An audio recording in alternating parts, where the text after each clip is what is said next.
Interview mo kayo maya. So ayan, Insan. Oy! Ayan, ay grabe. Grabe ginagantihan ako ni Insan pagka-interview ko, nag-interview na. Sulitin natin yung araw, Insan, no? Habang yung time na yun, habang naghihintay tayo, and habang di pa maingay. So ayan. Arjun, huwag ka muna magpatugtog at nagpa-vlog pa si Roel. Sabik na sabik siya kakanta. So ayan, Insan, welcome sa aking YouTube channel. Oy, shoutout po. Shoutout sa mga Rochelle fans. At syempre, hindi lang Rochelle, sa fans ni Roel, ni Rachel, at syempre ng Team Kalinga. Shoutout po sa inyo lahat. Ayan, buti andito sila Roel nagpunta. Thank you, Insan, sa pag-invite sa amin. Oo naman, kasi part naman kayo ng ano natin eh. Nung 111 grabe, no? Premier Live viewers, andun din kayo. Syempre, congrats, Insan. Naipon yung ano natin, yung community. Ayan, kumusta Insan? Sa okay naman, vlog, sa family. Siyempre, as a charity vlogger, siyempre andun yung enjoy, di ba? Nag-enjoy tayo. Pero di naman siyempre mawawala din yung pagod na physically. So, pero ang mahalaga, mentally masaya tayo, emotionally masaya. So, okay naman po.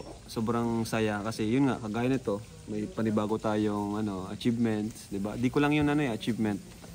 Buong Team Kalingap yun. So, masaya ako kasi lalo na para kay Kuya Bal. Ginagawa ko to lahat para kay Lord, syempre para kay Papa kasi yun, siya nagsimula eh. So dapat tayong mga sumunod sa kanya, mas galingan natin, di ba? So lahat ng achievement ko ay dahilan niyan lahat ay si Papa at syempre si Lord at mga kasamahan ko. Yeah. So last time nung nagano tayo dito, yung kay Reyna na million views din. Alin? Yung time na kay Reyna. Nag-celebrate. Oo nga. Nagsiyaw-sayaw pa tayo. Ilang months lang yun, no? Grabe. Congrats sa mo, achievements, Insan. Talagang yun. Grabe. Hindi yan biro, no? Na isang Team Kalinga. Kung alam ko nga lang dati, kung nagpe-premiere na ako noon, sana dati ko pa tinry. Yung sa Rochelle, gusto ko rin i-try yung premiere eh. Kaya nga. Ngayon lang ako nag-start mag-premiere kasi saan ka nakakaano niya? Nagkaka-idea or saan mo nalaman ng mga premiere? Actually, wala akong plano mag-premiere talaga. Kaso, ang haba nung vlog. Kaya sabi ko, bakit may premiere ko ito? Parang ang ganda baga mag-premiere kapag mahaba yung vlog. Tapos nung na-try ko na, ay ayos pala ito. Kasi sama-sama sila nanonood eh. May interaction ng mga viewers. Nagkukwentuhan sila. Din sa mga teleserye din sa mga pelikula sa mga... Parang may live reaction. May live reaction yung mga viewers. So sayang, di ko nagawa noon. Pero at least ngayon, congrats sa successful na... Salamat. Mga vlogs, mga successful na views. Siyempre, thank you din sa kay tinulungan mo si Erica. Oo nga pala. Salamat dahil nagbago yung buhay nila. Dahil sa iyo, dahil sa mga supporters, sponsors. So ayan, Insan, ano pang mo? Yung plano mo? Plano? Saan? Sa Edrica. Sa Edrica?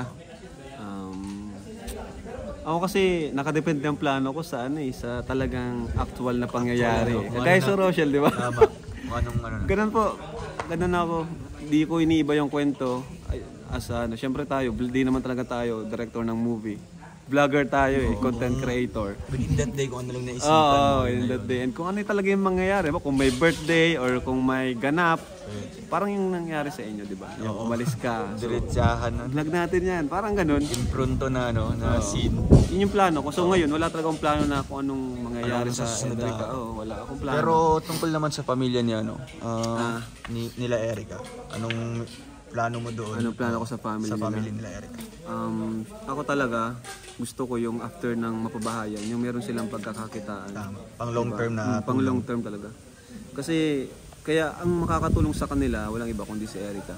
And yung pag-aaral niya, makapagtapos siya ng pag-aaral. So pag natulungan ko si Erica makapagtapos ng pag-aaral, makakatulong siya sa kanyang pamilya.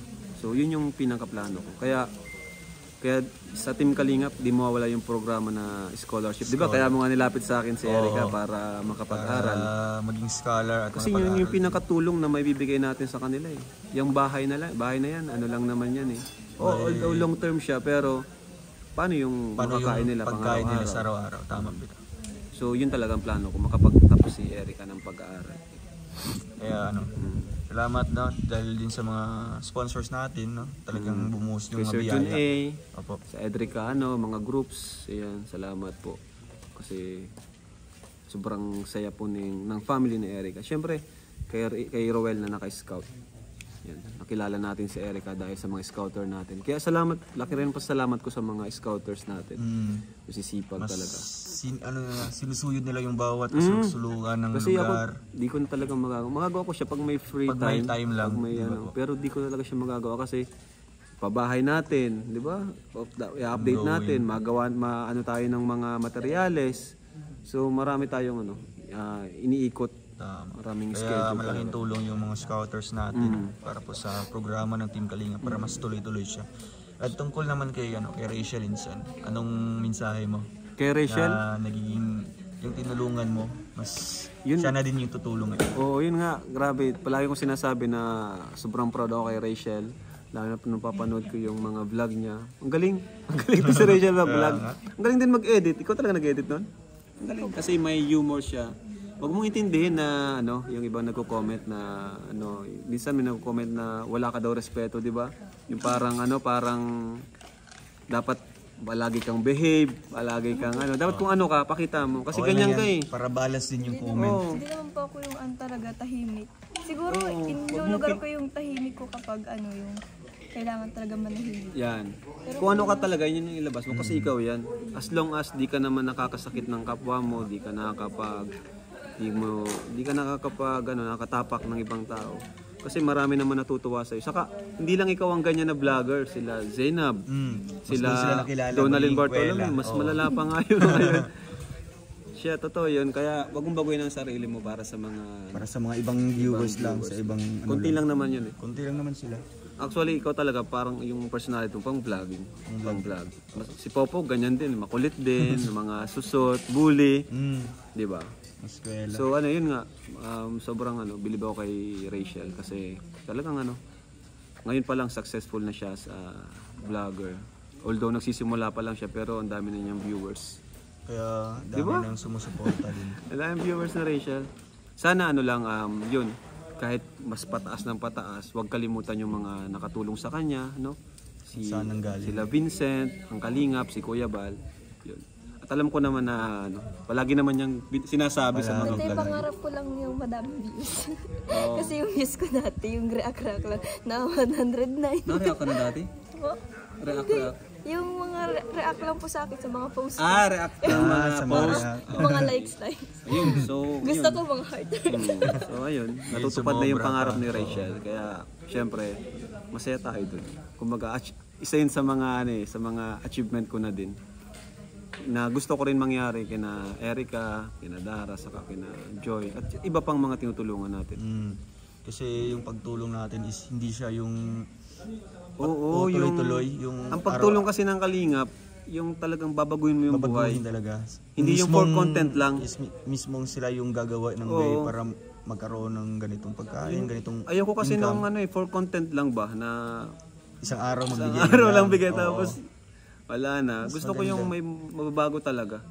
Mababago talaga yung buhay. Tuturuan natin sila kung paano kumita, ganyan. Kaya, yan po ang... Yun yung ng Kalingap. yan ang magiging trademark talaga ng Kalingap. Saka kahit pati hindi natin na-vlog, andun pa rin yung support. Ganun ang Kalingap po. Kaya kailangan talaga namin ng viral, kaya ginagawa namin lahat para mag-viral. Magka-views tayo. Kasi wala, doon naman din po kami kumukuha ng pangtulong namin. May mga tinusuportahan kami na walang vlog. Si Rubilin, binibigyan ko pa rin yun kahit di ko binablog. Yun. Mga ganun po, mga allowance, tapos yung mga scholar po, nabigay po ako doon.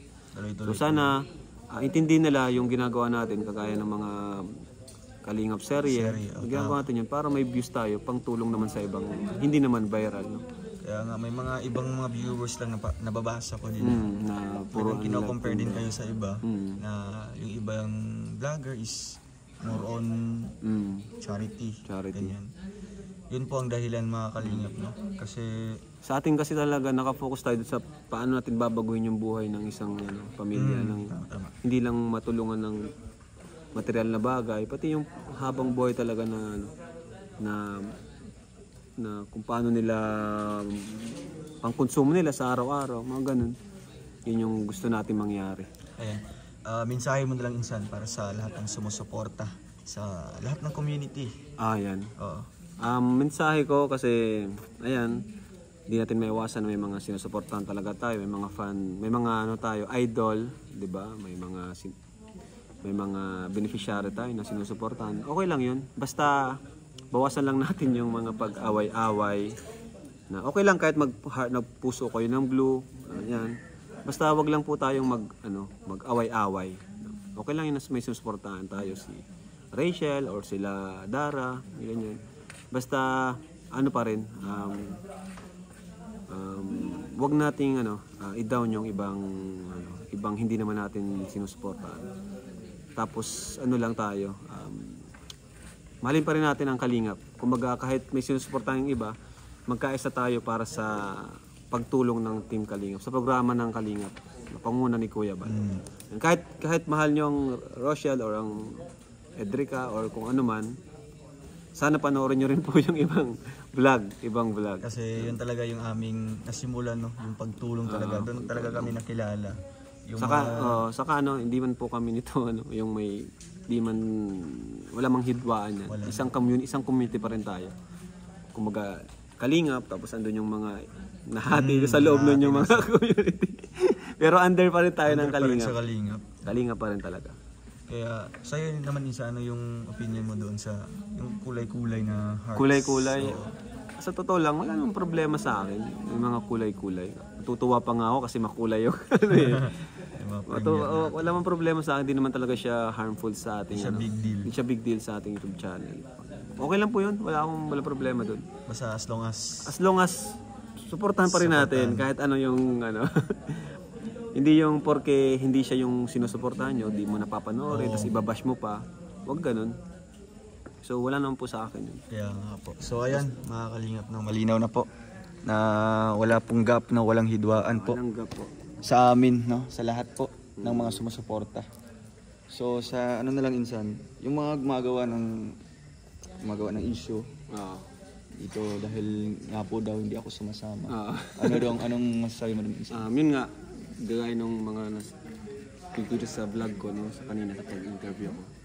Para sa akin wala pong problema yun kung hindi sa akin sumasama si Rowel. Kasi ang gusto ko talaga yung mapalawak nga ang Team Kalingap. And ang pinaka gusto ko dito yung may matulungan din siyang ibang vlogger, ibang small YouTuber na sumasama naman sa kanya. Kasi ako, di ko lahat yan masasama eh. Ngayon pa nga lang po ang dami ko nung sinasama na matutulungan ng small vlogger, small YouTuber. So okay lang sa akin kung di siya makasama lang siya sa akin. Kung may free time siya, yun. Ako, kung may free time lang siya, pwede siyang sumama sa akin. Pero yung pipilitin ko siya na dapat nasa akin siya, hindi po ako ganun, ayaw po ng ganun. Kasi example, si Kuya Jason, di ba? Hinayaan ko siya kasi gusto ko maging successful din siya. Kaya hinayaan ko siya na magsarili din. Pero nasa akin pa rin siya. Pag kailangan ko siya, punta siya sa akin. Pag gusto niya sumama sa akin, kasama siya sa akin. Sila Vincent, si Alvin, di ba? Successful na rin si Alvin ngayon. Ang ganda ng views niya. Pero walang problema sa amin. Andun pa rin yung samahan namin, yung connection namin. And pag kailangan ko siya, punta siya. So ganun din si Robert. Gusto ko may sarili din siyang mapapatunayan ng mga charity gagawa, natutulungan. Pero pag kailangan ko siya, so doon naman siya sasama. And kung gusto niya sumama, talagang welcome siya. Ganun po yung gusto ko. And yun naman po yung ginagawa ko sa mga kasama ko. Na sila naman yung tinetrain natin, di ba, na mag-charity. Kaya sila yung palagi nating kasama. And yun nga, si Edo may mga schedule din yan. So di naman yan araw-araw na kasama ko. May mga araw talaga na nag-scout sila. So yun, ang madalas kalawang kasama talaga si Ian saka si David kasi siya yung cameraman. Saka si Buddy, driver. Ganun. Si Dan nga, inaano ko rin siya eh. Gusto ko rin masanay din siya mag-charity. Gusto ko masanay din siya na yun, na kagaya ni Roel na yung may may matulungan. Makikitang halimbawa ganito, yung na-refer natin sa iyo. Yun, tama, ganun. May na-scout. Ganun. So, yun po ang gusto ko. Yun yung plano ko sa mga kasama ko ngayon na may sila. May scout and may mailapit. And umangat yung channel. And Kagaya syempre, nila Alvin. syempre meron din doon yung pagtutulungan yung mga kapwa vloggers na hindi pa stable yung revenue. So yun, malaking tulong yun kasi yung mga sumasama naman kay Rowel, yun naman yung natutulungan din. Sila Kuya Alex, yan. Kasi di ko po yung lahat ng isasama eh. Sila BG Skim. Sino pa? Sila Si Kuya Regan. Yun, si Kuya Regan. Yan. So, yun ang gusto ko. Yung talagang tulong-tulong lang. Paangat, walang pababa. So ayun, malinaw na po mga kalingap, no, na talagang iwasan pa natin yung mga issue-issue po. Kasi nga, dito sa Kalingap, talagang nagkakaisa po ang lahat. Main goal po namin yung pagtulong. Wala na po kaming time para po sa mga issue po na gano'n. Basta ako naman, pag kailangan ko si Rowel, sasabihan ko naman siya. Kaya ngayon, sinabihan ko siya na sumama. Andito sila. Diba? Yun lang naman po. Kahit wala po, po yung walang gap. Wala pong gap. Kaya po, ayan, salamat Insan. Salamat din po sa sumusuporta. Ayan. Thank you so much po. Thank you. And kay Rachel, salamat nga guys. Ayan. Bakit ba? Hindi na. Thank you. So, ayan. Thank you so much po mga kalingap. Opo, God bless and see you in my next vlog. Oy, ayun na sila Thank you, Bunsa.